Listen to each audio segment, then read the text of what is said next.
कृष्णनगर के राजा कृष्णचंद्र के दरबार में एक दिन मुर्शिदाबाद के नवाब का एक दूत एक अजीब चुनौती लेकर पहुंचा।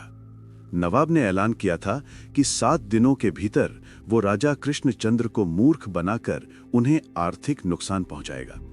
अगर राजा अपनी बुद्धिमत्ता से बच गए तो नवाब उन्हें पुरस्कृत करेगा, लेकिन अगर वे असफल रहे तो नवाब उनका सिंहासन जब्त कर लेगा। इस चुनौती से पूरे दरबार में खलबली मच गई। राजा के मंत्री चिंतित हो गए, लेकिन राजविदूषक अढ़ैया ब्राह्मण शांत और आत्मविश्वास से भरे हुए थे। उन्होंने कहा, क्या बुद्धि का जोर सिर्फ नवाब के पास है? मेरा नाम भी अढ़ैया ब्राह्मण है, याद रखना। कुछ दिनों बाद मंत्री जी बाजार में आम खरीद रहे थे जब उनकी मुलाकात लट्टू नाम के एक अजनबी से हुई। लट्टू ने खुद को एक वास्तुकार बताया और मंत्री को एक शानदार महल सिर्फ 1000 मोहरों में दिलाने का वादा किया। मंत्री जी, जो अपने छोटे घर से परेशान थे, इस प्रस्ताव के लालच में आ गए। उन्होंने राजा को सलाह दी कि नवाब की चुनौती को देखते हुए पहले से ही एक नया महल खरीद लेना एक सुरक्षित कदम होगा। राजा सहमत हो गए और मंत्री को 1000 मोहरों से भरा घड़ा दे दिया। अढ़ैया ब्राह्मण को यह सौदा शुरू से ही संदिग्ध लग रहा था। उन्होंने मंत्री से उस महल के बारे में पूछताछ की, लेकिन मंत्री ने उनकी बातों को अविश्वास समझकर टाल दिया। मंत्री ने अपने 2 आदमियों बटा और घटा को मोहरों का घड़ा लेकर लट्टू के साथ महल देखने के लिए भेजा। अढ़ैया ब्राह्मण ने चुपके से उनका पीछा किया।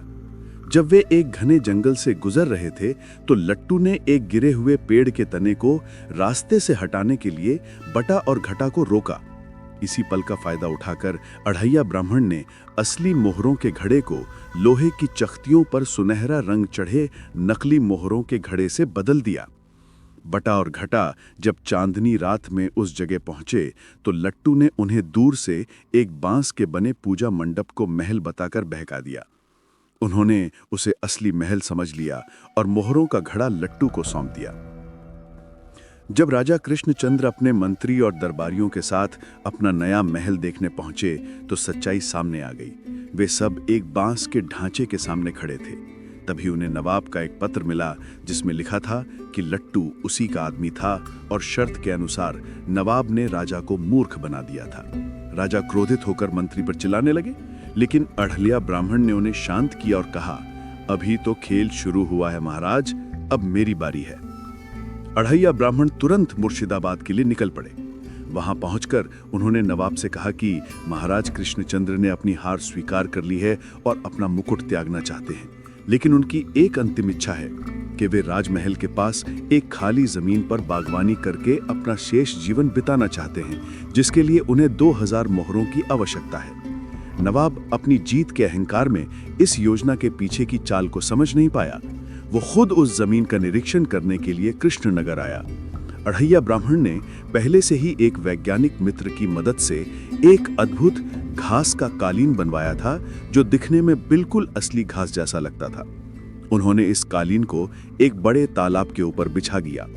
जब नवाब पहुंचा तो अढ़ैया ब्राह्मण ने उसे उस हरी भली जमीन को ही बागवानी के लिए चुनी गई जगह बताया। फिर उन्होंने नवाब को अपनी शारीरिक शक्ति साबित करने के लिए एक दौड़ प्रतियोगिता के लिए उकसाया। दौड़ शुरू होते ही जैसे ही अहंकारी नवाब उस जमीन पर दौड़ा, वो सीधे नीचे तालाब में जा गिरा। जैसे ही नवाब पानी से लथपथ बाहर निकला, अढ़ैया ब्राह्मण ने मुस्कुराते हुए कहा, गुस्सा करने से नहीं चलेगा जहां पना।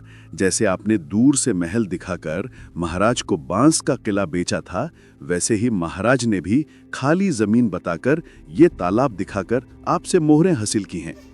इतना ही नहीं, अढ़ैया ब्राह्मण ने यह भी खुलासा किया कि नवाब को जो 1000 मोहरें मिली थीं, वो भी नकली थीं।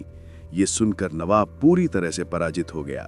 उसने अढ़ैया ब्राह्मण की बुद्धिमत्ता को स्वीकार किया और कहा, कृष्णचंद्र, जब तक ये महारथी तुम्हारे राज्य में है, तब तक किसी की हिम्मत नहीं कि तुम्हारा कोई नुकसान कर सके।